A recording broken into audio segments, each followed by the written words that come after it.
Hi, welcome back to another TerranScapes video. Today I wanted to show a variety of things and just cover a couple of topics. So I'm going to try to be brief on each one, but just as a preview, we're going to talk about the what I was calling the cliff faces before, and now I'm going to call the cave pieces because that's really what they represent. So they're getting very close to being paint ready, and I wanted to do a little update on those.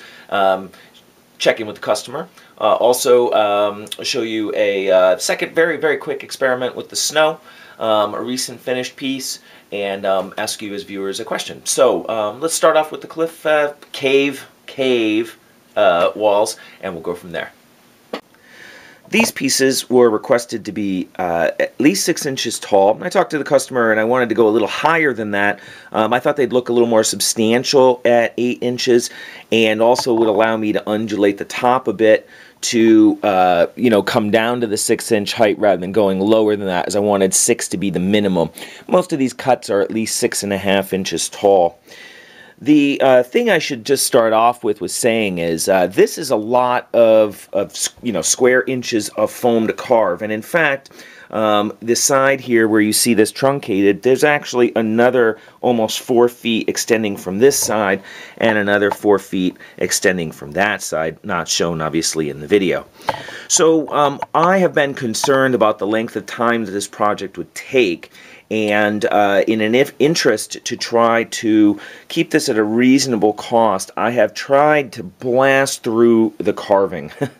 So this isn't quite as detailed, I think, as my original test piece, but to spend a tremendous amount of time, basically for each one of these sections, it's an hour of foam carving just to get it to look like this. So I've tried to be expedient in my carving and therefore, keep the overall cost of the project, somewhere in the reasonable range. If the customer reviews this and he'd like me to detail things more and go over them more, of course, that's always an option. So what are the key, salient features of these pieces? Well, first, as I mentioned, I based them on hardboard, and that allowed me to make them a little bit more, sturdy, tip-wise. And then what I've done is I have built up the sides with spackling and then added in a talus base at the bottom. The talus I made a very chunky. I spent about half an hour crushing up plaster because I really wanted these sharp edges, as all of these cuts imply sharp pieces falling out. Now, I actually laid these down and then thought it actually looked too jagged, and went back over it again with sand and sealed that in with watered down PVA to reduce the overall aggressiveness of this sort of talus layer. And I think almost I could maybe even coat them again. Little hard to call on it, as these are representative of underground cave walls. If you missed the initial description of them from a previous video, these are to accompany the Goblin Escape from Goblin Town new Lord of the Rings release from GW.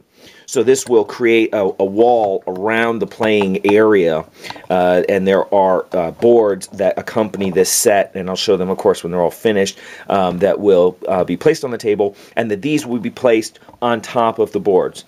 So from the edge, back corner, to this side here, to the other corner, that is a 48-inch span, and that spans 3 directions so that it will make a box to sort of envelop the playing area. And I also think going to the 8 inches is a little bit better, as some of the Escape from Goblin Town pieces seem to be elevated, probably not a lot, but still, even if they come up a couple inches from the table and then you put a miniature on top, right, you want this to span above that and give that feel of being underground. So that is another reason why I was happy to go to the 8 inches. The bisections, maybe, of these sections, what I did is I cut them irregularly. Now, that was a topic of discussion in the previous video, and people were making different suggestions for it. And in the end, again, I was trying to find something that would be relatively quick and reasonably hidden. So you can see that what I've done is I've gone in and tried to emulate the major fractures there with other carvings in the rocks to capture that and to, you know, help to hide the seams a little bit. Now this piece right here is, and you can kind of, let's see, I'll slide the camera over a little bit. This is the most egregious join in the entire set, and I'm a little bit unhappy about it. Of course, hey, rocks fracture, right? They lean. I mean, you can come up with a story to cover that, but for some reason there's a bit of a gap at this one, but all the other ones meet with a similar look to this, which is, I think, a reasonably tight fit. Again, keeping in mind, I'm trying to be moderate in the amount of time I invest in these pieces because there's so many of them and it spans so much space. The second thing on this was that my goal was to have them be somewhat modular so that they could be used without having the corners, so that you could lay out maybe a backdrop along a larger expanse. And that actually worked out fairly well. Let's just take a piece here. I'm going to grab another piece from over here. Off site here, so you can see. And then so randomly placing these up against the edge, again, you get a reasonable join there that matches some of the other carvings in the piece, and I think produces a reasonable join that allows them all to fit. A little tip for people who might be trying to undertake something like this. What I did is I made a template. I made a template out of foam core, and because it was quick, easy to cut. And the paper would stop the hot wire from, you know, shifting too much. I don't usually like to use templates when I carve, but I wanted to have something relatively uniform.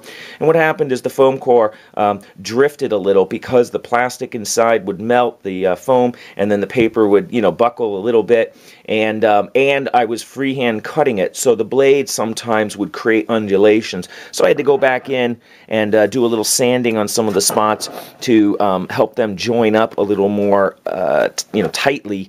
And I think in retrospect, if I had made a hardboard template and used a hot wire table to make all of the cuts, I would have gotten something a little bit more uniform. But saying that, a little irregularity probably matches the overall motif of these, and that's you know, probably going to work out in the end just fine. Last thought on these before we leave is there was a talk in my previous video about saw marks from the knife, and you can see a variety of them scattered throughout. Now, several viewers mentioned that they thought it actually added texture to the piece, and as this has a relatively layered effect, I thought it might kind of work to give it a bit more of a slate feel or something like that, where there's some grain to the stone. So I've opted to leave them in, both for aesthetics, but also for the fact that cleaning these up would add a tremendous amount more time to these pieces, probably another hour a section, to modify that more and to clean those up. So I've decided to let them go and to have them be a textural addition to the piece. And for those of you who missed the other video, you know, this is basically undercuts. You should go back and look because I linked to a video that inspired me for this technique. But this is undercut slices, digging out the foam, and then stippling it with a what's the word I'm looking for? A used brush. I can come up with words, and that produces some of this, you know, sort of like stone-like texture in the foam, which I think really works out really, really well. So, basically, what I've done, I'm about 10 hours, a little over 10 hours into this project, so I wanted to give the customer a chance to review this, get a sense of the aesthetics of the pieces and how they come together, and get one final, sort of okay before I proceed to the painting stage of this. So this was a second attempt at a little bit of a snow experiment here. Well, not second, multiple, but anyway, my sort of latest go at it. And what I did again is I put a little flex paste down. Boy, those bumps looked bigger before I put the snow on. So I still have to really get more aggressive in creating topographic features.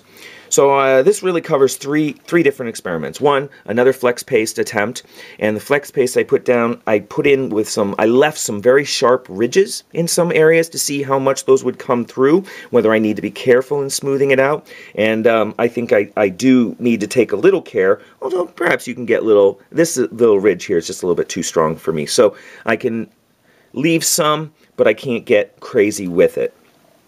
And actually, in that lighting, you can see, some of those areas. Second thing I wanted to do was give some of those flex paste areas a wash with a light blue. And I started off with something fairly intense over here and watered it down and had something much lighter in this area over here. And I think it needs to be quite a bit more subtle than this effect here. This is too strong and too patchy, so I'll be coming in and doing very light washes, probably over some general patches on the board as well as some of the mounded areas. So raise those up, keep the wash light. And the third thing was to top it with a different product than just the snowflake. And what I've done in the past for my snow is I've mixed a 50-50 of soft flake snow. Actually, it's not 50-50. It's like 2-to-1. Soft flake snow and Knock powdered snow. And the Knock powdered snow, let's see if I can catch them. There they are. They've got these little tiny flecks like of mica or something similar. I don't know. We'll see when this renders how this shows. Oh, there's a little one there. And they give a little gleam depending on the angle that you're looking at in the snow, and I just love that effect. Of course, the snowflake granules are a little out of scale, but whatever. I mean, that's kind of, we're going for illusion here and sort of idealism in some regard. But it also changes the texture on top of the snow, and I almost thought maybe I should just go with just a layer of the powder. I'm not sure.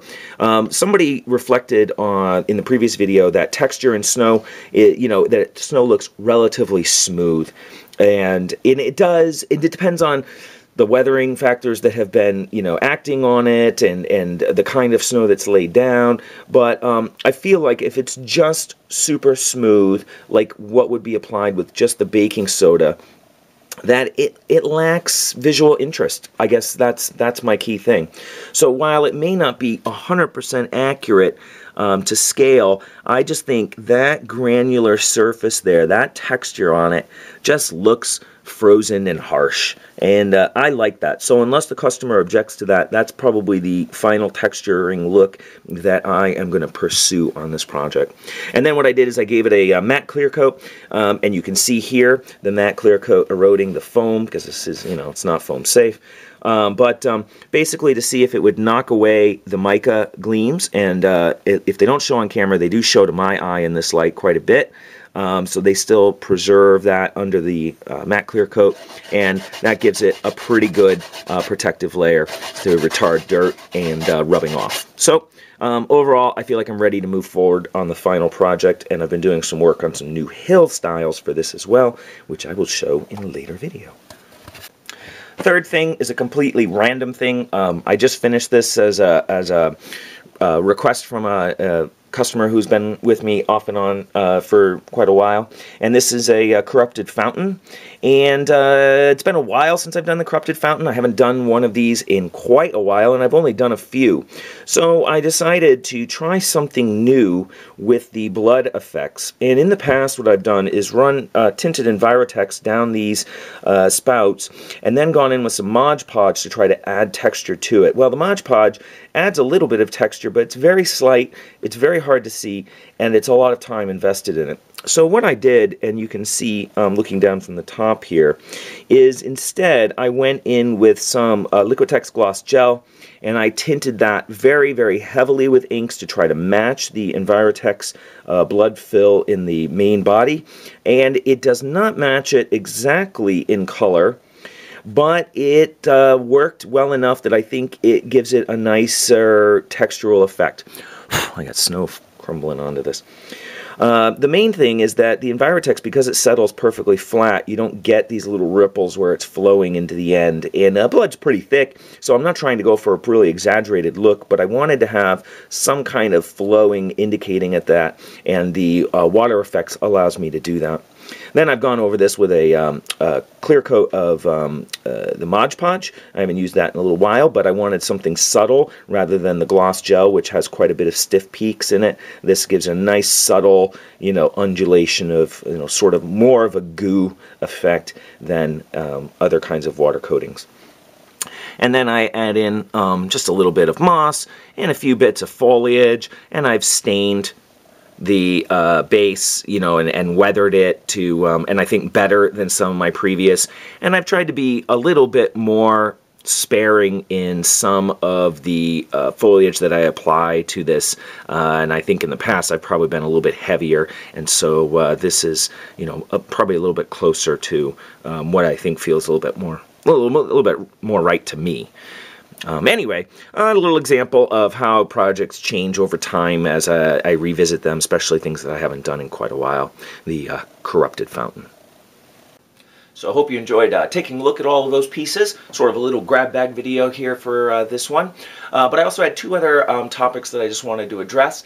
One is the competition that is still going on. You can check previous video on details on that. That's been going pretty well. People seem to be pretty excited, and I do want to apologize to my overseas customers.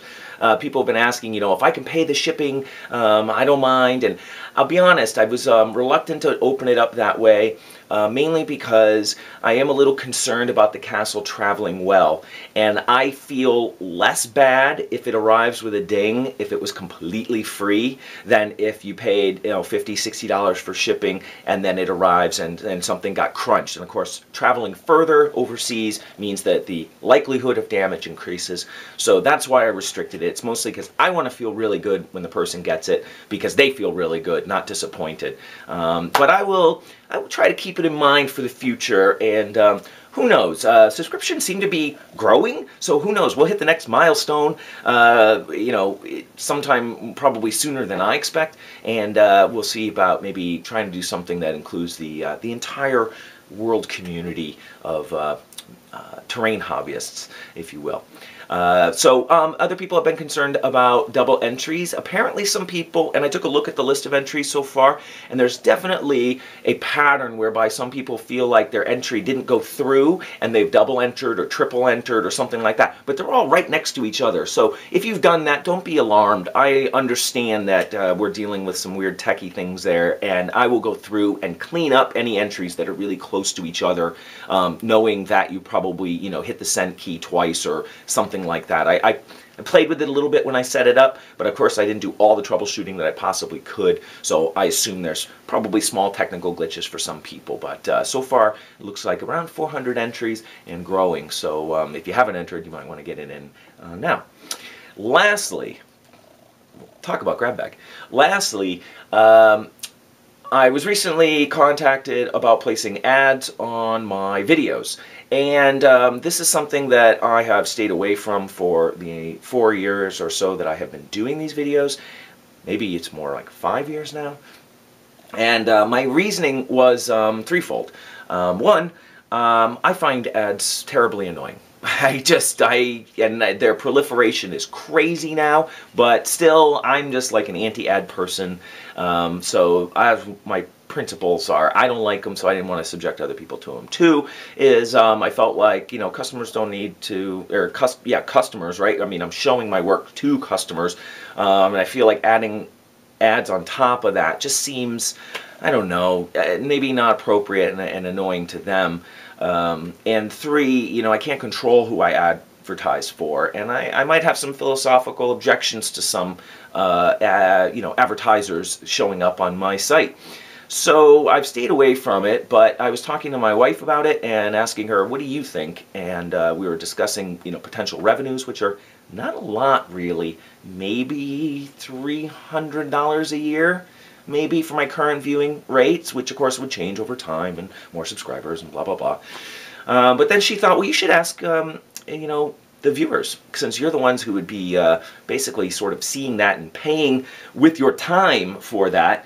So I just thought I'd throw it out there and let you know kind of where I stood on it, and leaning pretty hard against it, but I guess if I had a crazy cacophony of people saying, you should do that, I'd rethink it. But just wanted to share those thoughts with you and maybe get some feedback and think about it a little bit more. Doesn't really... I'm leaning against it though. So, that's it. This has gone on a little longer than I expected. Well, I shouldn't say that because I had a lot to cover, but I don't want to let it go too much longer. So get off. I got a couple more videos to shoot right away, so keep your eye on the channel. I'll be back with at least 2 more very soon.